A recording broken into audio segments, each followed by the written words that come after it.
All right. So let's get started. Welcome, everyone, to our 12th edition of the NCMC webinar series. This is the fourth one of this year, and we have the honor to have Professor Brian Gunia here with us today. We're going to be talking about better through barter, thriving in negotiation through a bartering mindset. The organization that is sponsoring this is the Negotiation and Conflict Management Collaborative. Many of you already know us, and thanks for coming back. For those of you who don't, just a word on what we do. We are what you could call the Negotiation and Conflict Management Center, although we call ourselves collaborative because we really want to collaborate with as many people as possible and try to produce and disseminate sustainable, call it win-win negotiation strategies and techniques around the world to empower people to do better for themselves and for others at the same time, therefore serving as a force for good. For our webinar today, some of you already know that the audience will be muted and the video will be off. You don't have the opportunity to turn it on. The chat box is here for host posting only. So there you will have your own space. That space is in the Q&A. So the Q&A button there is where you can ask your questions, and please do upvote on other people's questions if you do or you do not have your own.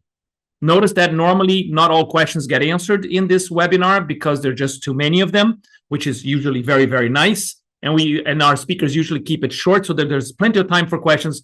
But just in case, the sooner you have a question, the sooner you put it there, the more chance you get that your question will be upvoted. So keep that in mind as well. Yeah, some useful links and information will be shared at the end of the webinar, both in the Q&A section for you and through QR codes that I will be posting, including the QR code for Professor Gunia's book. Right? The recording will also be made available to you at a later date. Okay, with that then, let me just do our very, very, very quick introduction of today's session. So, Better Through Barter, Thriving in a Negotiation Through a Bartering Mindset. This is the new book from Professor Brian Gunia, Professor of Management at Johns Hopkins Carey Business School. We met a couple of years ago at a conference. I was very impressed by his presentation. And then when I saw his book, I was really excited to invite him over, and even more so when he said yes. So with that, let's give the floor to him, Professor Brian Gunia. Brian, thanks for joining. All right. Thank you so much for having me. I'm going to share my I'll stop slides sharing here. so you can take over. Yeah. Yeah. 1 second.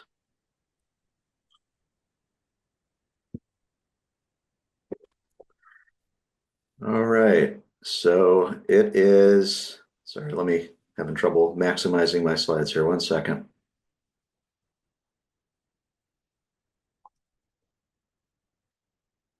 All right. So it is wonderful to see everybody. Wonderful to be here. Thank you for your time. I really appreciate it. I'm really thrilled today to be talking about my book, Better Through Barter. The book itself is called The Bartering Mindset. And so my goal in the talk is to kind of tell you what the basic message of the book is, and then talk to you about some recent studies that I've done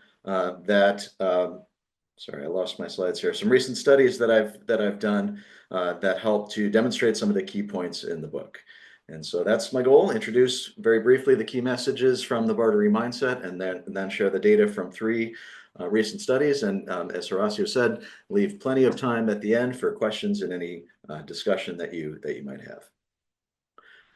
Right, so I'd like to start off with an example that I think we can all identify with, and that is the example of buying a new car. And so let me just tell you sort of how everybody still buys a car, more or less, around the world.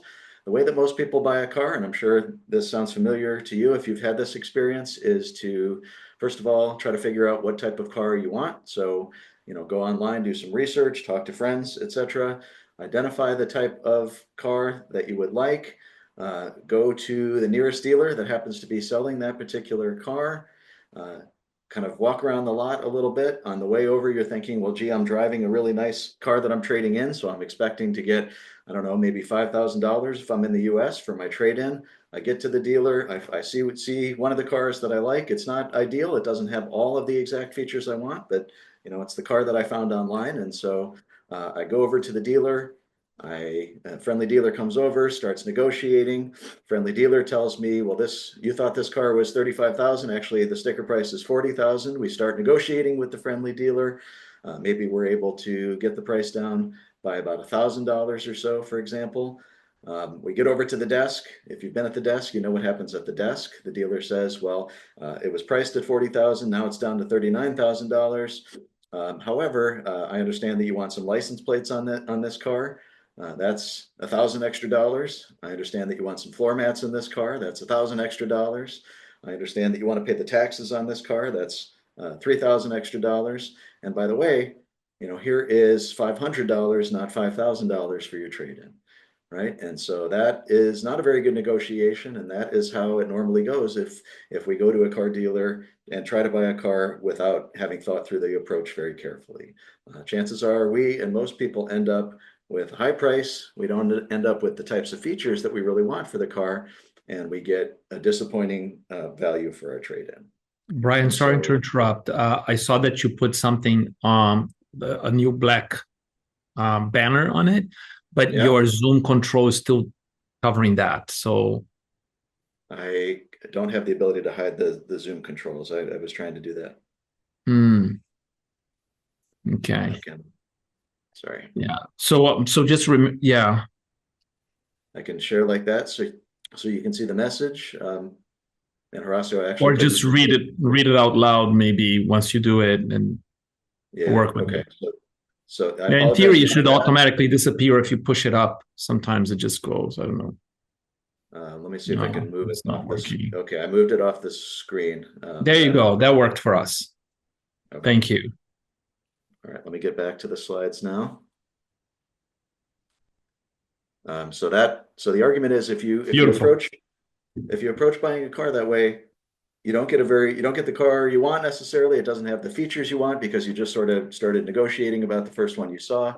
You end up with a high price, right? Because you just went in with a single-minded focus on the price, and you don't get a very good deal for the trade-in because you didn't even talk about the trade-in. You just showed up and started negotiating about the car.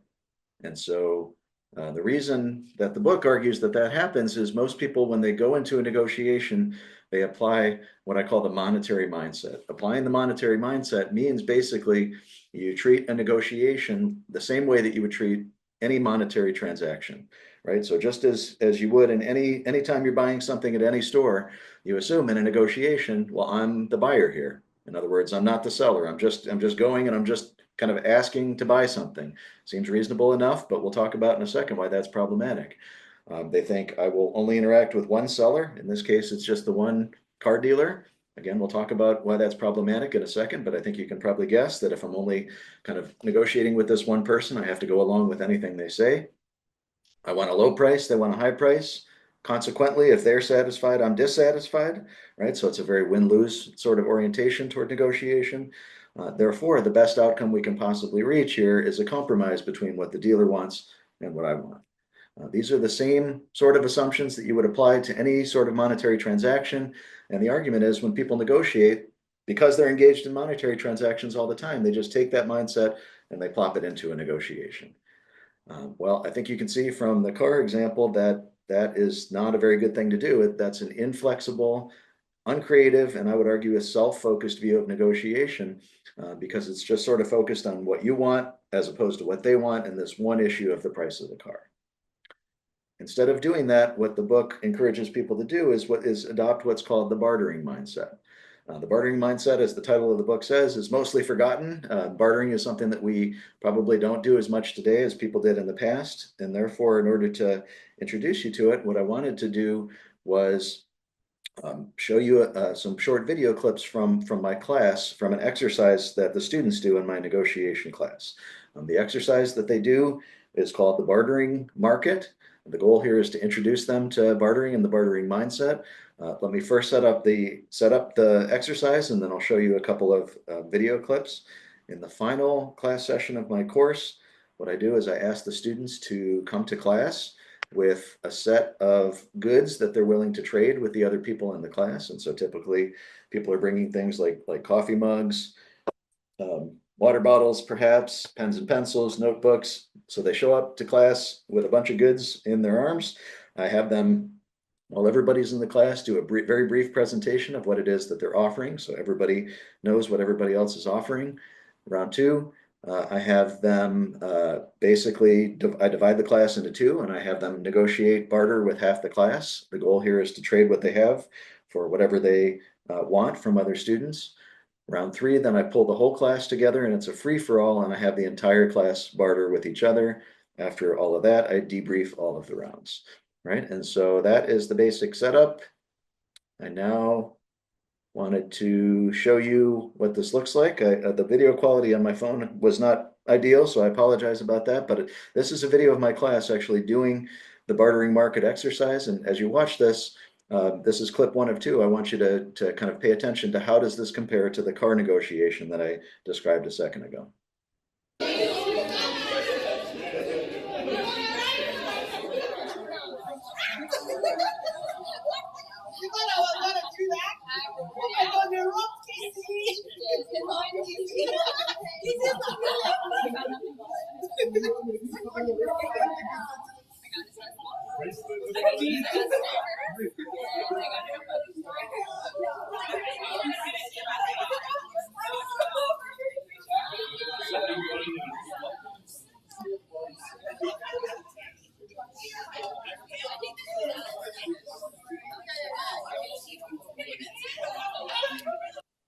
All right, so that was clip number 1. So hopefully as you watch that, you kind of observed how does that compare and contrast against the car negotiation. Some things that stood out to me is, well, first of all, everybody's negotiating with everybody, so it's a multi-party negotiation. Second of all, a lot of the students had multiple items. We're not seeing your slides, Brian. That's okay. Yeah, no, I'm just. Okay, we just see a gray screen. Okay. Oh, I'm sorry. Okay, let me put up the other, so you don't have to look at a gray screen. Let me put up the other clip. So another thing that stood out to me is a lot of the students had multiple items that they were bringing to trade. They were also having a lot of fun. They were achieving good deals. And to that last point, I want to play the kind of final and best, what I would consider the best trade in the class. The person on the left in the video clip is a doctor. The person on the right is a flight attendant, and the doctor basically is trading free lifetime medical consultations, and the flight attendant on the right is trading a set of free flight tickets that she received because she's a flight attendant. Items and lifetime access to my text cell phone number for medical care at any given hour. See, liability right there. Remember the liability. Deal?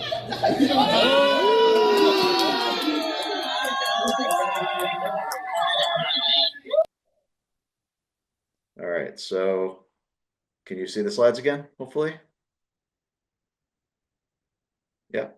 Okay. Yes, we can. Yes, okay.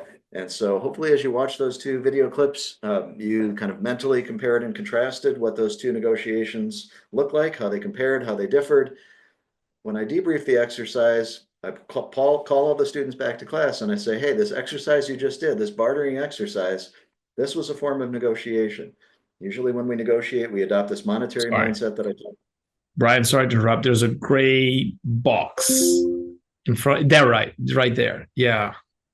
No. There's a rectangle right.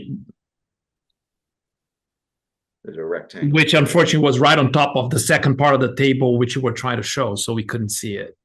Okay, let me try to sorry for all the technical problems. Let me try to reshare my. If it helps for you to send it to me, I can have it as a backup as well. Does this help? Can you see the slides now? It's coming up. Yeah. The box moved to the right, so now at least we can read it. Okay, yeah, I'm sorry, I don't see. Oh, okay, there was a smaller one at the top. You clicked out of it. It's a rectangle about this size, and it's like here. Okay, I'm sorry, I can't see that box, so I don't have the ability to move it right now. But right now we can see the text, so I think let's continue. Okay. All right, so yeah, so we talked about earlier the car purchase exemplifying the monetary mindset. When I debrief this exercise, what I try to tell the students is, I just exposed you to the bartering mindset. The bartering mindset is how people think when they barter. I think as you watch the clip, what you can see is the students here were not just buyers, right? As they were walking around trading things with each other, they were both buying and selling. That's what you do when you trade. You're bringing stuff and offering it as a seller, and you're acquiring things as a buyer. Also, the clip illustrates that when you barter, you have to interact with multiple people. Chances are, if you have something and you're bartering just with one other person, you won't have a match, right? Like what they have is not necessarily what you want, or vice versa. Therefore, when people barter, they realize they have to interact with multiple people. When people barter, the students realize, well, this is a multi-issue negotiation, right? You saw in the clip, like several students had multiple things that they were bringing to trade, and they have to, because again, I might not want what you have, or vice versa. It has to be a kind of a multi-issue discussion about multiple different possible trades. I think you can see from, at least from the final clip, that it is possible to both be satisfied, right? Everybody's walking away sort of satisfied and happy with this trade. Of course, not everybody in the class is happy with their trade, but it's at least possible for negotiations to be fun and satisfactory. And then finally, what I try to point out is, under the bartering mindset, the best outcome is not compromising. In fact, you can't even compromise when you're trading. The best outcome is a trade that makes us both happy. And so the lesson here is, this sort of mindset doesn't just apply to bartering. You can actually apply this to any negotiation. And so just to bring this back to the car negotiation, so what does it mean to assume, if I was in the car negotiation, what would it mean to assume I'm both a buyer and a seller? What that would mean is, when you're going to the dealer, you're approaching the dealer knowing, I'm not just, begging the car dealer to give me a good car. I'm here bringing value to the table, right? I'm bringing my money. I'm bringing potential future business. I'm bringing any referrals. I'm bringing my ability to buy dealer financing. I'm bringing, my ability to bring the car back for service. So I'm actually bringing value to the table, which should give me a lot more confidence talking to the dealer. Number two, what does it mean that I'll interact with multiple people? What it means is, you don't just talk to that one dealer. You go in with the plan of talking to multiple dealers, right? That's the plan. I'll talk to this dealer and this dealer and this dealer, and see where I can line up the best price, and then start the negotiation. What does it mean that I want several things and so do they? It means you need to talk about not just the price of the car with the dealer, but multiple issues, the features of the car, whether they have any promotions, whether service can be included, whether they can bring in the trade-in as well, right? What will they give you for the trade-in, and what does that mean for the price of the car? We can both be satisfied. What does that mean? Discuss what are the drivers of value to you. As an example, in the car context, oftentimes the car dealer will give you a better price on the deal of the car, or on the price of the car, if you accept dealer financing, because that's something that they're incentivized on, right? So if that's something that matters to them, maybe that can be actually linked to the price of the car. The best outcome is a trade. The goal here in the car negotiation would be to search for not just kind of, whatever price satisfies you and satisfies the dealer, but whatever set of terms and conditions make you both satisfied at the same time. And so in the book, what I'm arguing is, in any negotiation, it's better to think of the negotiation as a bartering transaction than a monetary transaction. Fundamentally, the bartering mindset is, I would argue, a more flexible, a more creative, and a more relational way to view any negotiation. So that's the basic argument in the book. And if you do that in the car negotiation, and I've seen it happen myself and with others, I can pretty much guarantee you'll get a lower price, you'll get better features for the car, and you'll get a better deal for your trade-in. And I would argue that actually that this mindset goes beyond the car negotiation to basically any sort of negotiation that you might find yourself in. So bottom line of the book, treat negotiations more as bartering trades rather than monetary transactions, specifically thinking about, I'm bringing multiple issues to the table. I'm interacting with multiple parties. I'm looking for trades that can make us both happy, as opposed to just focusing on a singular issue like price. And so in the remainder of my time today, that's the basic message of the book. What I wanted to do was share with you a couple of studies I've done more recently to provide hopefully empirical support for this idea that the bartering mindset has benefits for the way we approach negotiations, for the strategies we use, and for the outcomes we actually obtain. And so just at a really high level here, the predictions we're testing is exactly what I just said. Is it true that adopting a bartering mindset elicits a more creative, flexible, and relational approach to negotiation? Is it true that this mindset leads to more productive behaviors in a negotiation? And is it true that it leads to better negotiation outcomes? Those are the basic predictions I'll be testing. So first study, what we aim to do was provide real world evidence for this premise that bartering elicits this sort of bartering mindset, also known as an integrative orientation, right? So it makes people more creative, more flexible, more relational.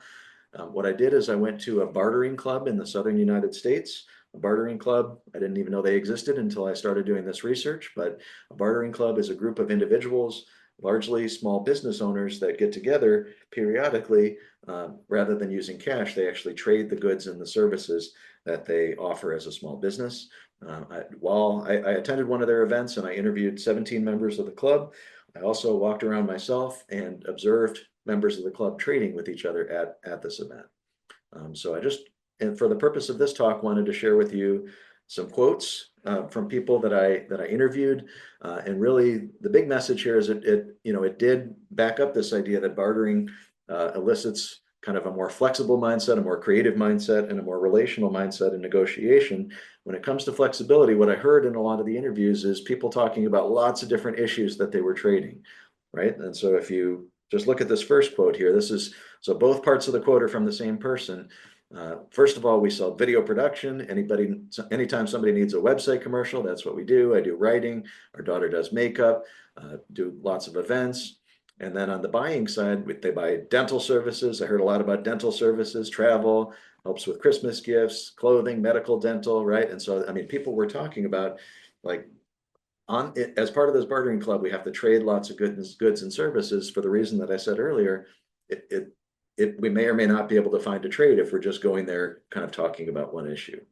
And then in terms of creativity, people told me about lots of creative arrangements that they reached by being part of the bartering club. For example, a number of people used bartering to reduce their inventory. Others used it for tax purposes. Others arranged kind of creative trades that enabled them to engage in recycling and reusing of items. And so lots of creative uses of bartering. And then in terms of relationality, people were talking about, well, the reason I'm part of this club is that it becomes part of a family. I'm trusting other people. I don't think of them as kind of arm's length transaction partners. I think of them as part of the club and somebody I know I can trust and rely on. And so for me, this provided sort of basic real world backup for this idea that engaging in bartering, putting yourself in a bartering mindset makes you more flexible, more creative, and more relational. In a second study, I wanted to test this in a more controlled environment. And so this is a scenario study where basically if you participated in the study, as 342 online participants did, basically you would read that you're having a plumbing problem in your house. Your shower is leaking and creating an annoying dripping sound. And then you learn that you can either engage in bartering with a plumber, you can engage in a monetary transaction with a plumber, or you can engage in a control transaction. I'll show you what I mean in a second. And then answer questions about these three dimensions of the integrative orientation: flexibility, creativity, and relationality, and answer questions about your actual negotiation behavior. So again, your shower's dripping, it's annoying, you need to hire a plumber. In the bartering condition, people are reading, well, you've heard that a lot of people in your area do plumbing work in exchange for goods and services.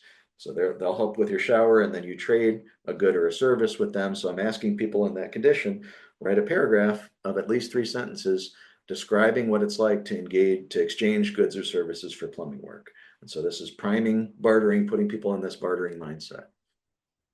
The monetary condition, very similar, but more expected maybe that you've heard people in your area do plumbing work for cash, right? And so you're writing a paragraph of 3 sentences talking about what it's like to exchange cash for plumbing. And then in the control condition, basically, I don't want to induce either one of those two mindsets. I'm just telling people, well, there's a lot of people in your area who do plumbing. So I'm asking people just write a paragraph of 3 sentences describing what it's like to actually engage in plumbing. And then the question is, now you've been sort of primed to think about bartering money or the control condition. How will you actually approach this negotiation with the plumber? I asked a series of questions related to flexibility, creativity, and relationality. For example, with flexibility, the plumber and I will talk through a variety of different topics. Creativity, we're going to need to be creative to reach a deal. Relationality, I need to focus on what the plumber values to reach a deal, etc.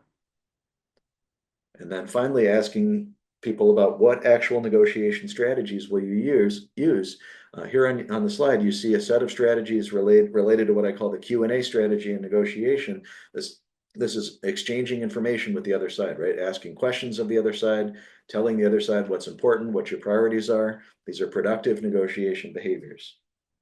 And so just to show you the results here, as I lift the magical blue box, you see integrative orientation is the measure of flexibility, relationality, and creativity. You see that people that were thinking about bartering with the plumber adopted those attributes more than people that were thinking about the monetary transaction. Interestingly, the control condition was just about the same as the monetary condition. That's what you would expect, right? Because my argument is that everyday life, people think about any old negotiation as a monetary transaction. That's what was happening in the control condition. They weren't primed with anything in particular. So to me, this says they were thinking about this plumbing transaction as a monetary transaction because I didn't prime them with anything. That's providing support for the idea that the monetary mindset is more of the default. Right, so this is saying bartering elicits a more integrative orientation toward negotiation, and then bartering also is eliciting these more productive Q&A type behaviors in negotiation. People are more likely to say, I'll be sharing information, asking questions of the other side, etc., compared to the other two conditions. I won't go into all the statistics here, but let me just explain that basically the reason why, what this chart shows is the reason why bartering elicited more of these Q&A behaviors is that bartering also elicited more of this flexibility, creativity, and relationality. So this integrative orientation to negotiation helps to explain why people behave, or at least say they will behave in a more productive manner in the negotiation. And then finally, one final study that I wanted to share with you. This one is a bit more involved and experimental. Our goal here was to, again, test the impact of bartering, but to do so in a more behavioral, experimental type of setting. So this, again, was an experiment conducted online. There were two conditions, a bartering condition and a monetary condition. Here at a high level, if you were participating, you would read about engaging in one of these transactions on Craigslist, answer questions about your integrative orientation, and then you receive an offer and you decide, do I want to accept that offer, and how satisfied am I with the outcome of that negotiation? So the setup is basically you're moving into a new apartment, you don't have any furniture in the apartment, and you need to equip the apartment with furniture. In the bartering condition, people are reading that, similar to the prior experiment, on your local Craigslist site, you notice that people actually are trading for furniture. And by the way, this is something that people actually do on Craigslist, at least in the US. They trade for things online. So people in the bartering condition are reading, there's people on Craigslist that are trading. You have a set of items yourself that you would consider trading away in exchange for other things. You have this area rug, vacuum cleaner, bike, etc., etc. Notice that each one has a value attached. The reason for that is I wanted to make it equivalent to the monetary condition. In the monetary condition, you notice that people are just selling items, not trading. In this case, you just got a paycheck from your job. You went to the bank and you received 3 $100 bills, 2 $50 bills, 4 $20 bills, and 2 $10 bills. If you look at the monetary amounts in the bartering condition, you see that people have the same amount of resources, right? So for example, the teller gave you 3 $100 bills. In the bartering condition, you have an area rug, $100, vacuum cleaner, $100, bike, $100. So you have an equivalent amount of resources. The only difference is the resources are items, or the resources are, cash money, basically. And so here are the items that you want to purchase for your apartment: a set of stools, this little table, and I guess this is a shelf over here. By the way, these items are real Craigslist items that were listed for $150 total. So basically, in the bartering condition, people read that, well, you negotiated with somebody, went back and forth, and the person basically made an offer to you. The person said, I'll take your desk chair valued at $50, your kitchen pans, and your lamp in exchange for my 3 items up here. Or in the money condition, the other person said, you went back and forth, and the other person said, I'll offer you $120 in exchange for the same 3 items. So again, the amounts are the same, right? 50, 50, and 20 is equivalent to 120. And either way, this is a good offer because the items are listed at 150 online. The offer here, they're only asking you to pay 120. So we would consider this a good offer. And then the questions are, again, a measure similar to what I showed you before about flexibility, creativity, and relationality. And then how likely are you to accept this good offer? And 4 different questions on how satisfied are you with the transaction. So for example, if you accepted the offer above, how satisfied would you be? And so just to show you the results, you can see bartering in blue, money in gray. You can see across all of the items here, basically bartering does better. Bartering elicits more of the flexibility, creativity, and relationality. Bartering leads people to accept this advantageous offer more often than money does. And bartering leads people to have better subjective reactions, more satisfaction than they would in the monetary condition. And so I've just shown you 3 studies. I've done a lot more studies than that, but just wanted to give you sort of a flavor for both the messages of the book and the fact that it has some empirical support behind it.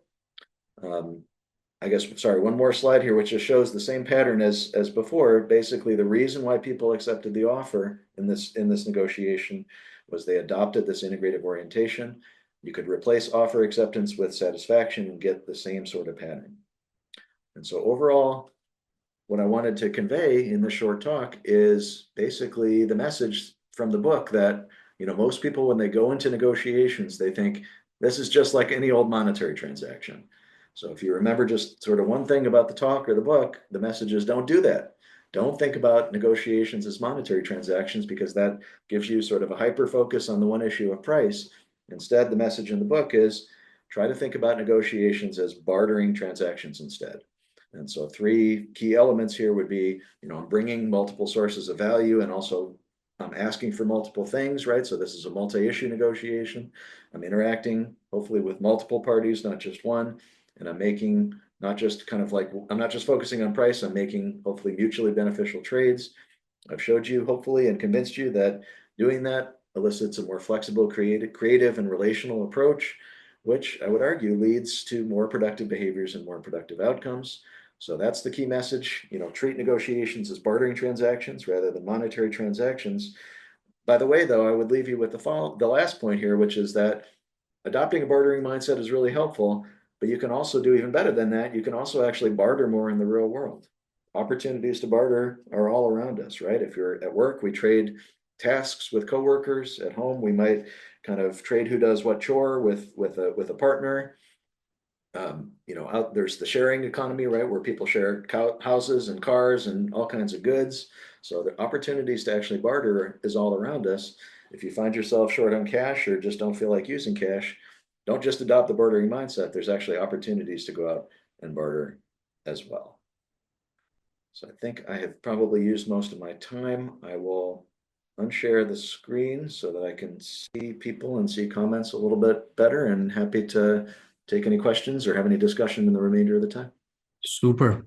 Brian, thank you so very much. This was very good. And I wish I had the time to tell my car's buying story, because I'm glad to see it somewhat kind of maps onto the bartering approach. So you validated my negotiation, and I appreciate that. I'm feeling better already. Yeah. Oh, good. So let me get started here. There are several questions, and I invite the audience to either write your questions or upvote the ones you like the most. So let me get the one that's been here first on my list. I would like to ask something about what you have said at the beginning of the presentation, that bartering is something we did previously, but no more, or at least not as much. Is there an explanation for why we lost this type of mindset? Depends who you ask. If you ask an economist would tell you that most of the world relied on bartering in the early days of civilization, right? Like money didn't exist at that point in time. There were no central governments issuing money, so people naturally traded what they had for what they wanted. So that's what an economist would say, is that was a primitive form of trade, and it's now been supplanted by money, which is more efficient and easier to transact in. But if you ask a psychologist or an anthropologist, and I'm a psychologist, they wouldn't say that. They would say basically, we just use money because it's really easy. It's really fluid. It's easy for us to go to the store and tap our credit card on something, or if we use cash, it's easy to use cash. Therefore, we're so much more familiar we're so much more steeped in monetary transactions on a daily basis that imbues our thinking. So it's not that we don't barter anymore. I gave you examples of bartering at the end. It's just that we engage in monetary transactions so often that's like stamped on our brain, and we transfer that to other situations. And by the way, negotiation is one type situation that we apply the monetary mindset, but I think we apply it to other situations too. I think we apply it to everyday sort of like conflicts we might have at work or at home. The monetary mindset infuses a lot of what we do, and there's a lot of good research on psychology on how people adopt kind of zero-sum thinking, which is very similar to the monetary mindset across a lot of different situations. And I would argue it just traces to how frequently we engage in monetary transactions. Super, and thank you. You preempted one of my questions, was how does the zero sum and the monetary mindset map into each other? And you said they're pretty close to one another. No, very pretty close to each other, but I think the bartering mindset's a little broader because it also includes other things like engaging with multiple people. I mean, zero-sum mindset focuses on just dealing with one issue, my win, your loss. Bartering mindset deals with that, but also encourages you to broaden the number of parties that you're engaging with as well. Yeah, no, I understood. I said with the monetary mindset, right? Zero sum is closer to the monetary mindset than the bartering, right? Oh, okay. Yes, sorry, I misspoke. Yes, that's correct. Yeah. So let me go to the next question then. Up here, so what are the basic steps, like a how-to guide of a good barter? There are actually two questions here. So I'll stop after the first and then I'll ask the second. Any tips on how to conduct this without any expertise and having the fun?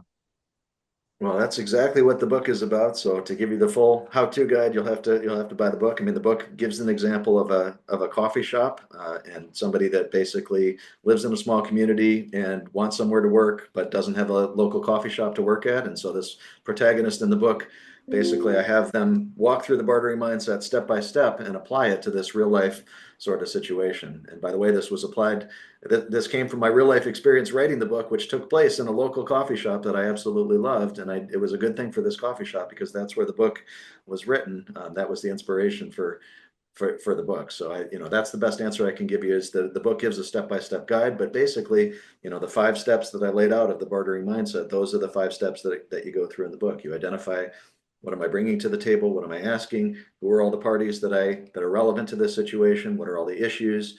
What's really important to them? What's really important to me? And where is the room for mutually beneficial trades? And that's what the book walks through.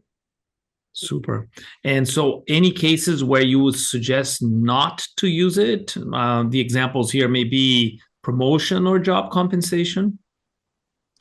I would not give that example because job negotiations, there are many things that could be negotiated. I mean, again, people focus on salary, but salary is one of many, many, many things that can be negotiated. I have a whole blog on negotiation called Life's Negotiable. And one of my posts is, here's 30 different things that you can negotiate in any job transaction. And by the way, most of those things are more negotiable than salary. So I would not give them the job example.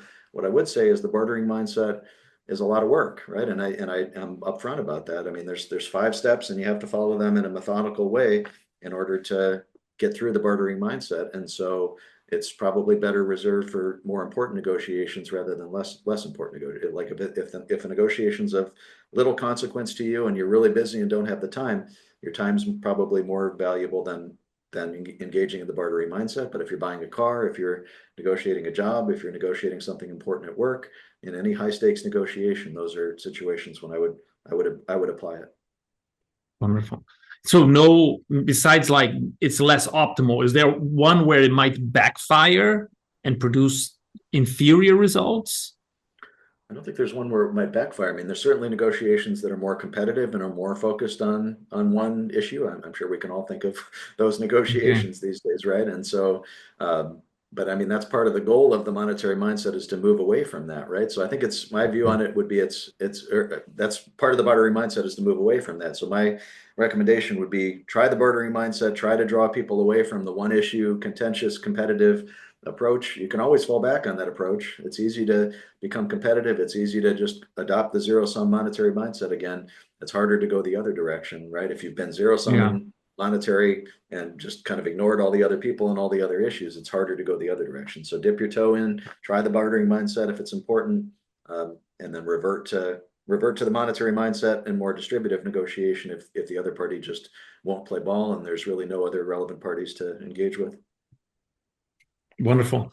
Thank you. So a little bit on those lines, I think the next question is how to apply a bartering mindset when the other party isn't playing the game, when they follow strict processes and rely on their habits.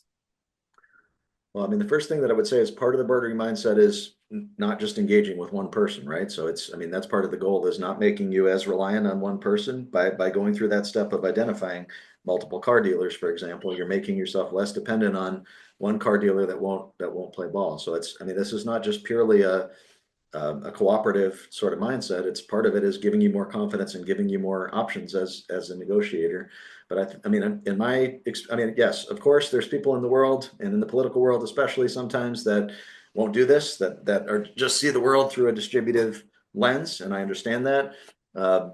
But in my experience and in research, what I have found is by leading by example, by trying to deploy some of these steps in the bartering mindset, you can also bring the other party along, because doing this kind of puts pressure on people psychologically to engage in reciprocity, right? Like if you're raising opportunities that create value for them, you have to be sort of irrational not to respond to those opportunities. So yes, I mean, my answer would be yes, there's 20% of the world that won't go along with the bartering mindset. That's fine. Don't deal with that 20% if you don't have to. Go with the other 80% of the world and do what you can to implement this sort of mindset. I think you'll find that you draw more people out of the woodwork and make them more bartering oriented than they otherwise would be, or than you would expect them to be. So let me push a bit on that question as well, because that was resonating in the back of my mind. So imagine you're facing an industry which normally sells through RFPs or RFQs or things of sorts. Mm-hmm. I think that's a pretty rigid process, right? And many people sometimes face something like that. Is there space for bartering inside of that? How would you see that? Or at least the mindset, if not the bartering itself, at least the mindset. How would you, sorry if I'm putting you on the spot, but I'm actually quite interested in that as well. I mean, I'm admittedly not an expert in that context, so I take this with a grain of salt. But yes, that's important, and that many industries are structured that way, and you have to follow the rules, right? I mean, you have to engage in the bidding process. You have to submit a bid. That also applies to buying a house as well, and depending on where you are in the world, at least where I live, like it becomes more of an auction than a negotiation. You have to get considered by the buyer before you start negotiating. What I would say is, in my view, the bartering mindset's still relevant, but you may have to use it later in the process. Once you've got your foot in the door, once your bid has been accepted, once the seller of the house is considering your offer, that's really when the negotiation begins. And in that sense, there's lots of things to negotiate. I'm more familiar with the house negotiation, but I think it's parallel, right? With the house, you negotiate what's the closing date, what are the financing terms and conditions, like will they pay for things that are broken in the house, and the same sort of thing. I used to be a consultant. The same sort of thing happens once your bid has been received by a potential by another company. At that point, the negotiation begins about the terms and the conditions and the length and the money and the reimbursements and so on and so forth. So you might just have to delay the process and use it a little bit later with the other side.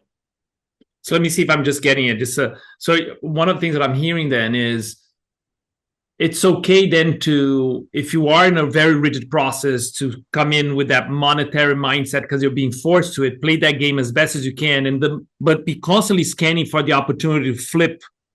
And if later that opportunity comes, then move towards the bartering mindset. Am I? Yeah, I mean, there's some negotiation contexts where you just have to get your foot in the door, right? And so, just talking about lots of issues and talking with lots of partners and stuff isn't going to do it. Your first task is to be considered, to have your bid considered, or if you're buying a house, to have your offer considered. So do what you need to do to get your foot in the door. But then at that stage, there's still many things to be negotiated, right? I mean, okay, we've settled that one issue of the price, but when you make a bid, generally there's many other things that still remain to be negotiated, more qualitative things about how the work gets done, or the timetables, or so on and so forth. So I guess the message is, do what you have to do to get your foot in the door, but then try to apply the bartering mindset later in the process once you're under consideration and now they really want this to work, right? So they'll be more flexible on everything else. Super good. That's all. Thank you. Thank you for clarification on that. So going to the next question, how would you apply the bartering mindset in a context of the termination of an employment contract? I think people want to see the application of it, right? So pretty eager for that. Termination. So somebody's being fired. Is that what the question's being asking about? Seems like it to me, yeah. Fired or invited to leave, or maybe just the contract is over and maybe they want to see if there's a way to stay. I don't know.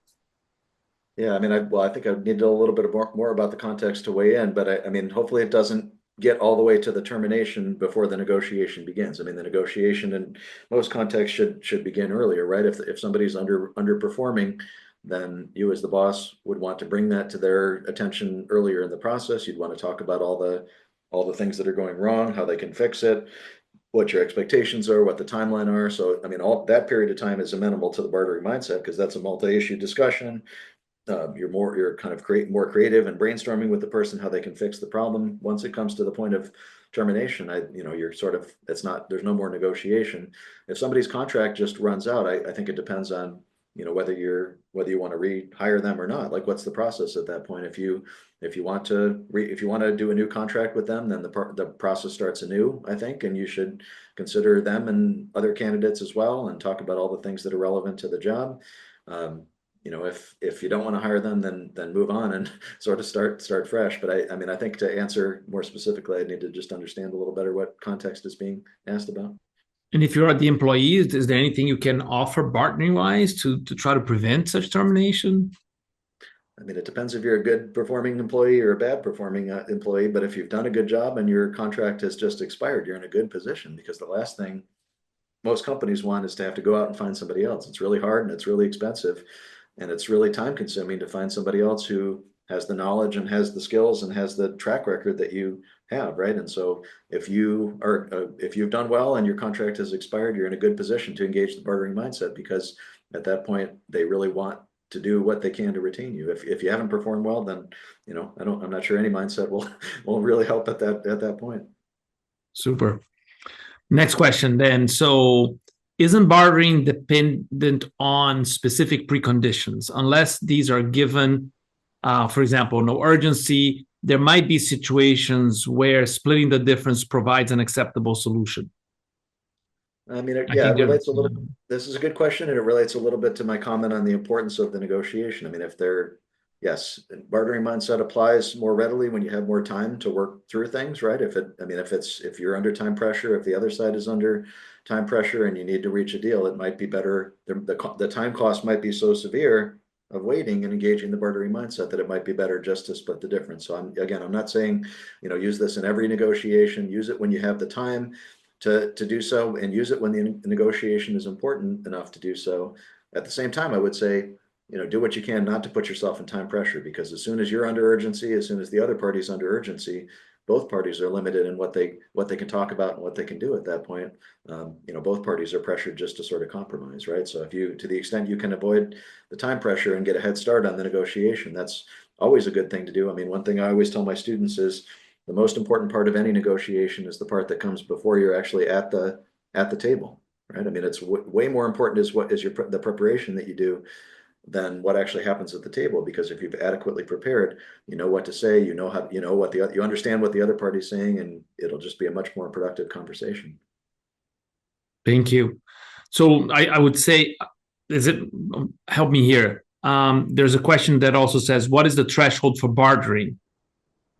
I'm assuming you won't barter for a Coca-Cola can, or easier just to pay the real trade price. I think that's along the lines of what you're saying, right? Like size, importance. Is there anything else you would add to that list?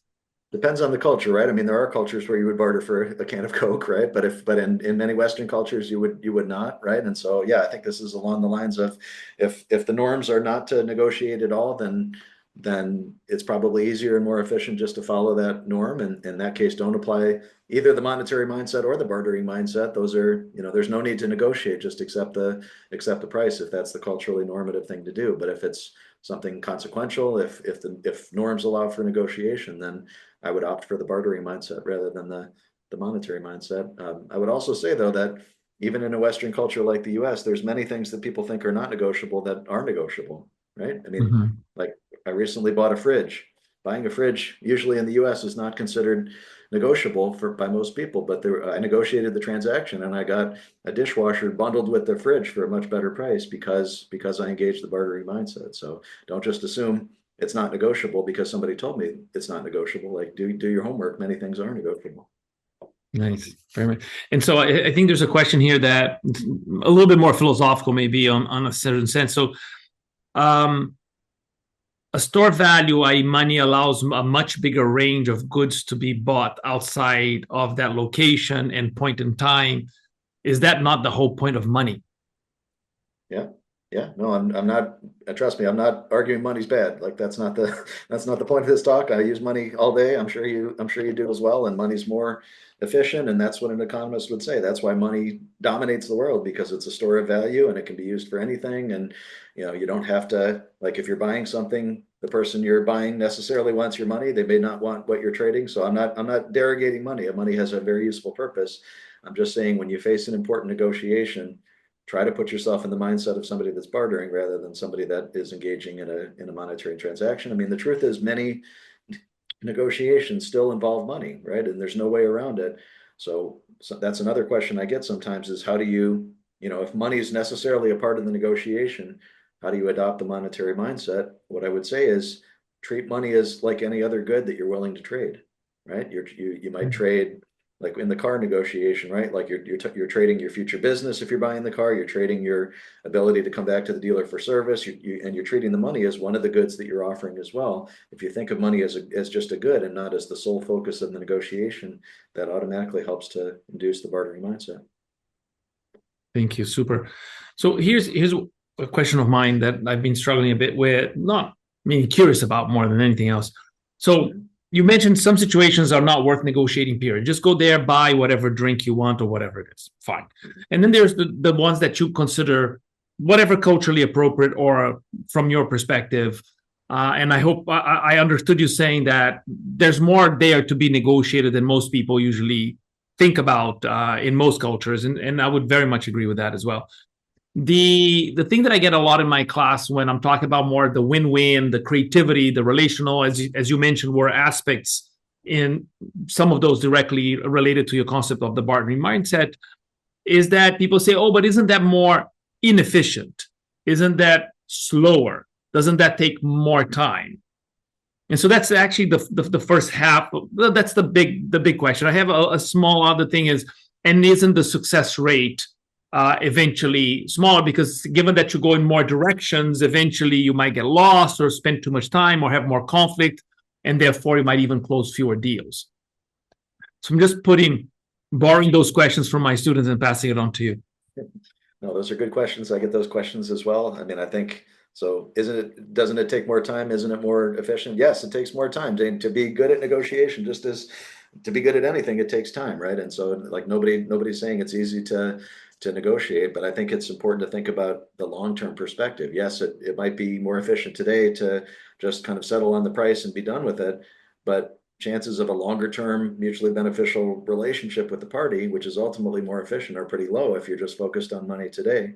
Chances of ongoing interaction and an ongoing mutually beneficial relationship are better if you invest the time up front, right? So yes, it'll take more time. It's less efficient today, but in general, it's more efficient over the long run, right? Because if you're finding ways to benefit both sides, you can continue to engage with the person in a way that minimizes transaction costs over time. Aren't the chances of success lower? No, I think it's the opposite. I think the chances of success are higher as soon as you bring additional issues into the negotiation rather than the one issue of price.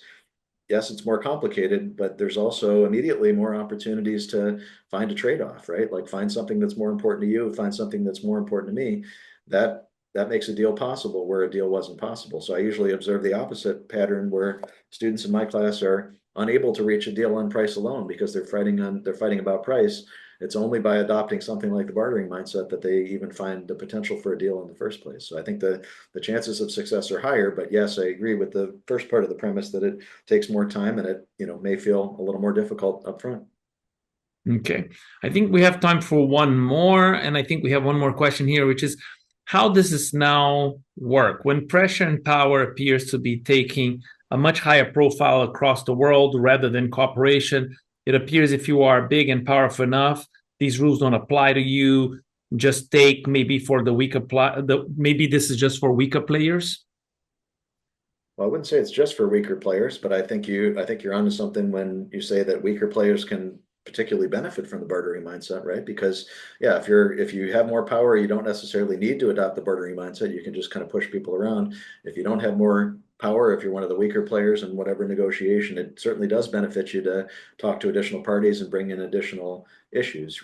And that's something I have found and have shown in some of my studies that, in fact, I don't look at it in the political context, but I look at it in the work context that if you're an employee and you depend on your boss for something, it's better to adopt a bartering mindset because that gives you power and it makes your power more equivalent to your boss. Yeah. So, I mean, I think the insight is correct that the bartering mindset is particularly, particularly beneficial for weaker powers. But I don't think it's exclusive to weaker powers. I mean, a wise and rational, more powerful party would be advised to adopt the bartering mindset as well. Wonderful.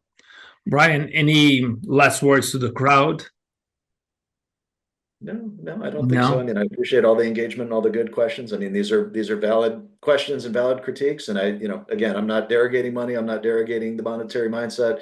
I'm just encouraging people to think a little bit more broadly in negotiations that really matter to them. Thank you very much. So if I could invite the crowd to share their love by showing some of their icons there, that would be great. Yeah, thank you so very much. Brian, as we normally do, we're going to be showing now some slides to the audience, including the first one here. Let me put it up already for people to go and know where to find your book. But with all of that, Brian, thank you so very much for sharing your wisdom on the bartering mindset. Definitely something we can include in our repertoire, in our toolbox, and expand our ability to negotiate well. So here is for everyone else then the links for more of his research and other resources on the first one, and then the second one, if you would like to learn more about how to get the bartering mindset, a mostly forgotten framework for mastering your next negotiation by Brian Gunia. All right, so I'm just giving people here a little bit of time to pick that up. On the chat, YE is probably putting some links as well for you. So if you prefer to do that and copy paste that instead, please feel free to do that. Here's something new we are going to be working on, and this is a medium-term project. It might take a little bit over a year for the first one, to create a global negotiation maturity index. So we invite you to click on this QR code here. The idea is that we're going to try to understand what's the state of the industry negotiation-wise in many companies, in as many companies as we can. So if you believe your company could be a part of it, your organization, or if you know of people who can help us out to get that kind of information, how developed is your organization when it comes to negotiation, investment, maturity, taking it seriously, feeding onto it, preparing, having tools, boxes, or even an office or a function that actually puts negotiation first. So we're really looking to try to map that out. And if you can help us out, please do click on this QR code and give us a little bit of information. It should not take more than 2 to 3 minutes. So hopefully that will be something that you're willing to engage on and help us out. Let's now join Professor Brian Gunia here to our list of thank you for the year. So a very, very nice lineup, just joining up last year's lineup, which was also quite good. So I'm very happy that we're being able to keep the level up our speakers and bring these people to you in our series. All of them, remember, being volunteers. And so it's very nicely appreciated that they donated their time so kindly. Unfortunately, we try to reach to a couple of names that were charging us enormous amounts of money, and those we will not bring. Here, the next session we're going to have is Brea De Mello. She was actually the winner of the MIT AI negotiation bot competition. There were thousands, 180,000 negotiations that happened among bots of that competition. This is an amazing feat, and she is such a young and sweet lady who is doing her law school right now. And yet she did write and beat several senior consultants and academics in that competition. She's going to open the curtain and show how she programmed her bot. And hopefully that will be also a fascinating opportunity for us to discuss about negotiation and AI. So you're all invited. If you want, of course, to watch our past webinars, you can find that on the second QR code to your right. We're also trying to lock in the dates for Bruce Patton next semester. So remember, he is a co-author of Getting to Yes and the lead author on Difficult Conversations. So this is also my mentor, the guy who introduced me to the field of negotiation. So I'm particularly excited about having Bruce join us. This is just my little article on negotiation and AI. I actually delivered a webinar just last week through the IJCC. Some of you may have joined. I'm actually writing another one now on negotiation AI. This one was more about the state of the industry, let's call it, past, present, and future. Now I'm actually working on how to use AI to prepare and negotiate better. So I'll let you know as soon as that comes out as well. Here's some of the latest elements that we put forward as well. This one is on Sheikh Zayed as a negotiator, someone who dedicated a lot of his time for peace building and really trying to build bridges between potential enemies and coming from the Middle East. A reminder that we can find peace and good negotiation everywhere, especially when now the world signals that in many parts of the world, that's not being able to happen as easily as some of you even brought up in your questions. This is our speaker 2 months ago and our winner of the Negotiation Award 2025. We are now starting to seek nominations for the 2026 Negotiator Award. So if you know of anyone, including yourself, self-nominations are welcome, who embodies the idea of win-win in their negotiations, not using power to reach their deals, maybe even using without knowing before, but now being aware of the bartering mindset or the likes, please do reach out to us. Please click here and start your nomination. The process is not very complicated, is not very exhaustive. Eventually, if you're selected, then we ask for a little bit more information. But at the beginning, it's something just for us to do a pre-screening and see who the person might be. It is an INSEAD award. It is for the INSEAD alumni community. So right now we're looking for INSEAD members directly or indirectly in the community, right? So it could be a partner, it could be someone connected, but not just like as we got the president of this nation. Unless that person was related to INSEAD in one way or form, we will not take that candidacy into account. But we do welcome any candidacy that you may have, and you can nominate more than one person if you have. So with that, that's our general mailing list. Thank you for staying so long. Thank you for joining us. Please, in the future, once we send the LinkedIn, if you can repost or if you can send it to others, that will be much appreciated so that we can get the idea of win-win sustainable negotiations, helping people get together, find solutions, create more value, build more peace, better relationships, and do it, as we just heard from Brian now at the end, even more efficiently. That's our mission, and you will be helping us with that, and we'll be very grateful. Thank you so very much, and see you next month. See you, everyone.